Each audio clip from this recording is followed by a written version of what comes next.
Olá, estamos de volta para continuar estudando a carta de Judas, o livro de Judas. Queria convidar você agora para entrar comigo em espírito de oração. Senhor, meu Deus e Pai, gratidão por essa oportunidade que o Senhor nos dá de levar a Tua palavra, Senhor, de explicar melhor, de meditarmos melhor a respeito da Tua mensagem nesse livro sagrado. Abençoa agora cada um que está nos assistindo, que está nos ajudando a fazer esse programa e fica conosco, Senhor. Fica conosco, fala, Senhor, de uma forma poderosa para que haja um perfeito entendimento da Tua palavra, Senhor. Eu te agradeço, meu Deus e meu Pai, e dirige agora. Fica conosco, dirige tudo aquilo que vamos falar, que seja do Teu Espírito e não da carne, e que cada um que ouve possa entender também pelo Espírito esta mensagem. Amém. Bem, então vamos continuar hoje estudando o livro de Judas. É um livro pequeno, fizemos no estudo anterior uma introdução a esse livro. E hoje então vamos analisar alguns versículos do capítulo 1, que é o único capítulo do livro. Ele começa assim: Judas, servo de Jesus Cristo e irmão de Tiago, aos chamados queridos em Deus Pai e guardados em Jesus Cristo. Misericórdia, paz e amor vos sejam multiplicados.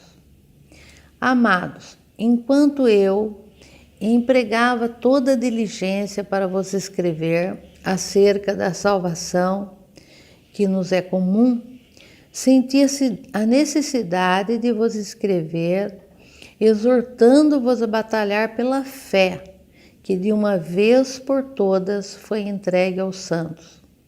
Pois certos homens se introduziram com dissimulação, os quais desde há muito estavam destinados para este juízo, homens ímpios que convertem em dissolução a graça de nosso Deus e negam o nosso único soberano e Senhor Jesus Cristo. Eis aí o motivo dessa carta. Como naquele tempo, hoje não é diferente, né? Hoje nós temos também homens ímpios, pessoas que estão usando o nome de Jesus Cristo, o nome de Deus, mas estão fazendo coisas totalmente erradas. Mas ele diz aqui, né? Pois certos homens se introduziram com a dissimulação. Eu digo que introduziram e continuam se introduzindo com essa dissimulação. No versículo 5 ele diz: quero lembrar-vos, se bem que já estáis ciente de tudo uma vez por todas, que o Senhor, tendo salvo um povo, tirando-o da terra do Egito, destruiu depois os que não creram. Ele nos faz um alerta para que nos mantermos firmes na fé. Porque virão aquelas aves de rapina para retirar toda a semente que foi plantada no seu coração. Pessoas dissimuladas, pessoas que se diz homens e mulheres de Deus, mas que vêm pregando uma doutrina errada, que vem praticando heresia, que vem usando o santo nome do Senhor em vão. Por isso, meus amados, nós temos que ficar muito atento de quem está nos trazendo a palavra. Quem são os nossos líderes? Quem são os pregadores que se apresentam em nossas igrejas, que vão até as nossas casas, que batem nas nossas portas? O apóstolo Paulo dizia, né? Examinai tudo e retei o bem. Mas só pode fazer isso quem tem já a capacidade de discernir pelo vasto conhecimento da palavra. Aqueles que conhecem muito superficialmente a palavra, aquele que não estuda a palavra, ele tem ainda uma fé enfraquecida, porque a palavra vem pelo ouvir, a fé vem pelo ouvir, pelo conhecer a palavra de Deus. Quanto mais nós ouvimos a pregação, a sã doutrina, quanto mais nós estudamos a palavra de Deus, mais a fé aumenta em nós. Mas quando nós conhecemos muito pouco, é muito fácil a gente se levar pelas vãs doutrinas. E essas pessoas, elas são dissimuladas, elas chegam de uma forma sutil e ela vai captando você que de repente você está deixando a sua fé de lado. Aquilo que você acreditava, você começa a deixar de crer. Por isso ele diz aqui: tirando-o da terra do Egito, destruiu depois os que não os creram. Ele está se referindo àquele povo que viu o que aconteceu no Egito.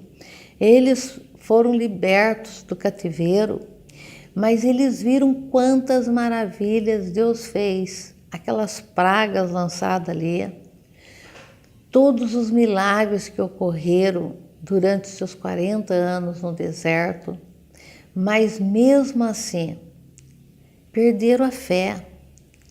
Naquele tempo ele ainda cita alguns falsos homens, falsos profetas. Ele fala de Balaão, ele fala de Caim, ele fala de Coré. Quantos homens se levantaram contra Moisés? Moisés atravessando o deserto, levando aquele pessoal para a terra prometida, para Canaã, mas levantava-se a todo tempo homens ímpios, maus, para atrapalhar a obra que Moisés estava fazendo. Assim continua a igreja, os pastores começam a lutar com a sua igreja, começam a trabalhar na sua igreja, evangelistas ganham almas para Jesus, começam a trabalhar com aquela alma, tanto trabalho, mas daqui a pouco vem alguém e faz com que aquela pessoa perca a fé, que tudo que até então ela aprendeu vá por água abaixo. Então ele insiste aqui, aquilo que você já conquistou, não deixe que ninguém tire de você, né? Fique firme na fé. Peça a Deus espírito de discernimento. Isso que está falando, que essa pessoa é de Deus, esse homem, essa mulher é de Deus, o que ela está falando é verdade. Não se deixe enganar. Nós estamos vivendo num mundo de muita heresia, muitos falsos profetas, muitos falsos mestres, pastores que se dizem pastores, mas na verdade eles são lobos. Eles não estão querendo pastorear ovelhas, eles estão querendo roubar ovelhas, matar ovelhas, destruir ovelhas, tirar as ovelhas do caminho onde ele é protegido, para levar para um caminho muito perigoso, né? Aqui ele fala no 5, quero lembrar-vos, se bem que já estáis ciente de tudo, uma vez por todas, que o Senhor, tendo salvo um povo, tirando-o da terra do Egito, destruiu depois os que não creram. Então, já fui salvo, o Senhor me tirou de um charco de lama, Deus já trabalhou comigo, já recebi milagre de Deus. Mas assim mesmo, voltei, entre aspas, para o Egito, né? Voltei para as coisas ruins, voltei para o pecado. Então, Deus, será que terá misericórdia? Depende, se eu me arrepender em tempo, se eu voltar em tempo para Deus, eu terei. Mas eu tenho que saber que Deus é bom, mas Deus é justo. E na justiça de Deus, ele fará a justiça, assim como ele fez quando ele disse para Moisés, dos que saíram do Egito, só entrarão na terra prometida, Calebe e Josué. E assim Deus o fez. Inclusive Moisés não entrou na terra prometida. Então, quando Deus fala, ele cumpre. E as pessoas têm mania de dizer, Deus é bonzinho, no fim ele passa a régua, ele perdoa todo mundo, ele salva todo mundo. Então tudo que nós estamos fazendo aqui é perdido. Porque nós estamos falando de um Deus justo, Ele fará justiça, nós temos que crer nisso. Ele diz aqui, e os anjos que não guardaram o seu principado, mas deixaram a sua própria habitação, Ele os tem reservado em prisões eternas, na escuridão, para juízo do grande dia. Até os anjos, meus irmãos. Nós sabemos que a terça parte dos anjos são chamados anjos caídos, porque eles se perderam. Então, aquele que está em pé, cuide-se para que não caia. Não deixe ouvido a Satanás. Não deixe o diabo interferir no plano que Deus tem na sua vida. Não dê brechas, não dê motivo.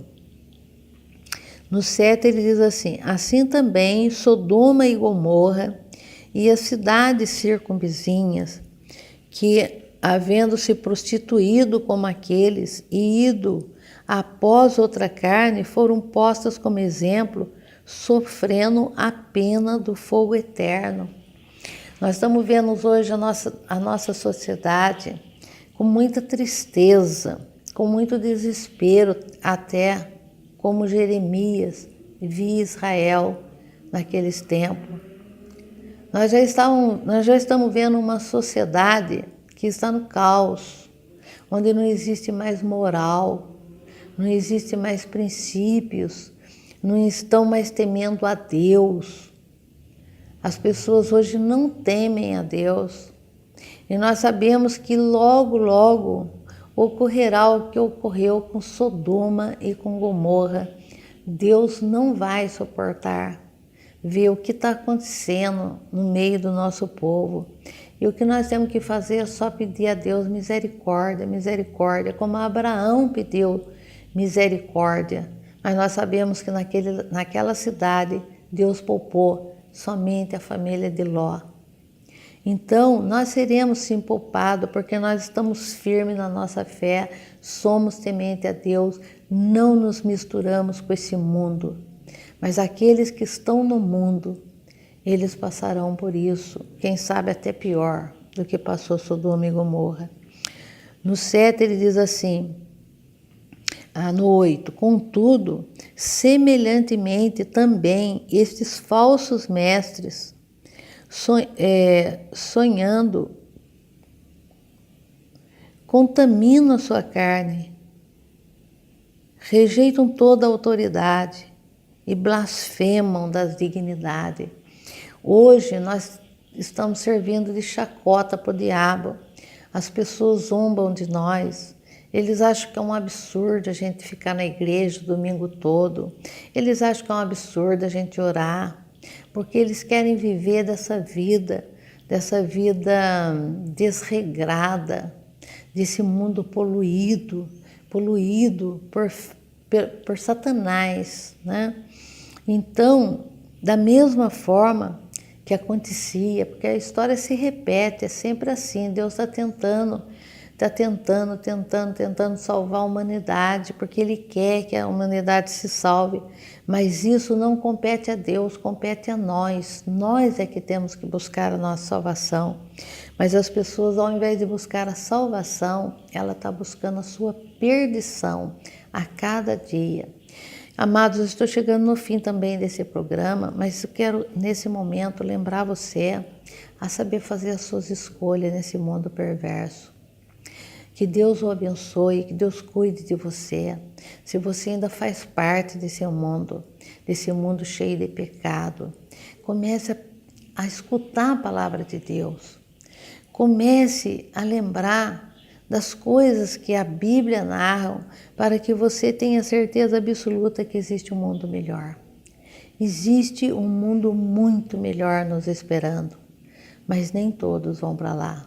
Só irão para lá aqueles que estiverem firmados na fé, aqueles que crerem em Jesus Cristo e aqueles que fizerem a vontade de Deus.